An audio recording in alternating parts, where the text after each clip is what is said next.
fact, Russian forces launched at least 76 missiles across Ukraine. At least 2 people were killed after a residential building was hit in the central city of Kharkiv, and a third died in a fire in the southern Kherson. Now, electricity and water services were interrupted in Kyiv and in Kharkiv.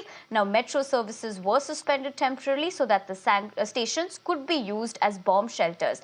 Now, Ukrainian officials reported massive Russian attacks on energy facilities and infrastructure in the capital Kyiv, which is the southern Kharkiv and northern eastern Kharkiv, with authorities urging civilians to take cover.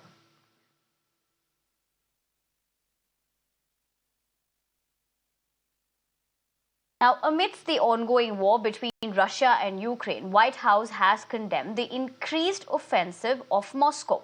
Meanwhile, French President Emmanuel Macron said that he will call on his Russian counterpart, Vladimir Putin, to stop bombing civilians in Ukraine and to finalize a safety plan for Europe's largest nuclear reactor.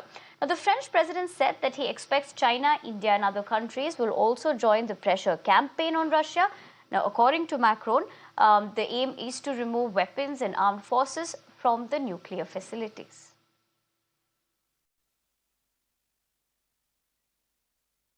Well, for more on this, I have my colleague Shinjoy joining me on the phone line. Shinjoy, very good morning to you. Talk to us more about the fact that we're expecting that the French president is going to be dialing Putin, and on the other hand, of course, we also understand that he expects China, India and other countries will also join the pressure campaign on Russia.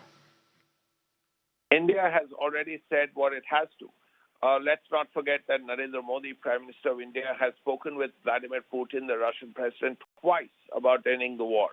The first was in Samarkand some weeks ago, and yesterday the Prime Minister has already spoken with President Putin and spoke about the need for diplomacy.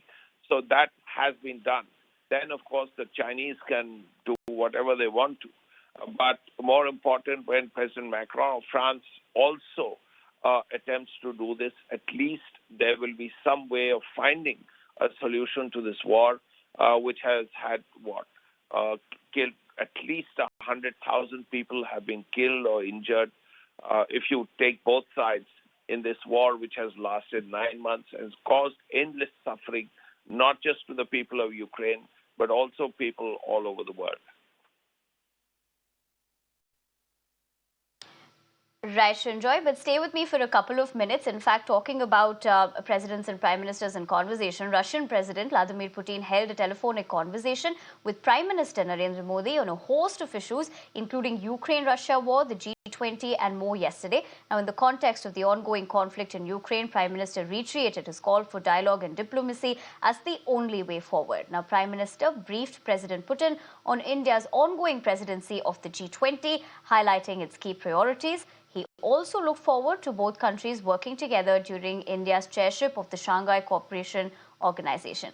Shinjoy, tell us more about this conversation. Of course, we do understand that, like you were also pointing out, the fact that Prime Minister Modi has spoken about this particular statement, which was applauded on the global front in terms of this era is not the era of war. But also talk to us about the fact that India has taken over the G20 presidency, so this meet is quite crucial.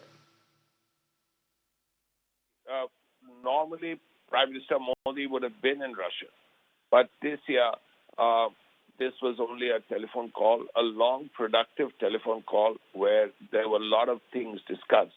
Yes, G20 was discussed. The Shanghai Cooperation was also discussed. India's president for both. Russia has promised to cooperate.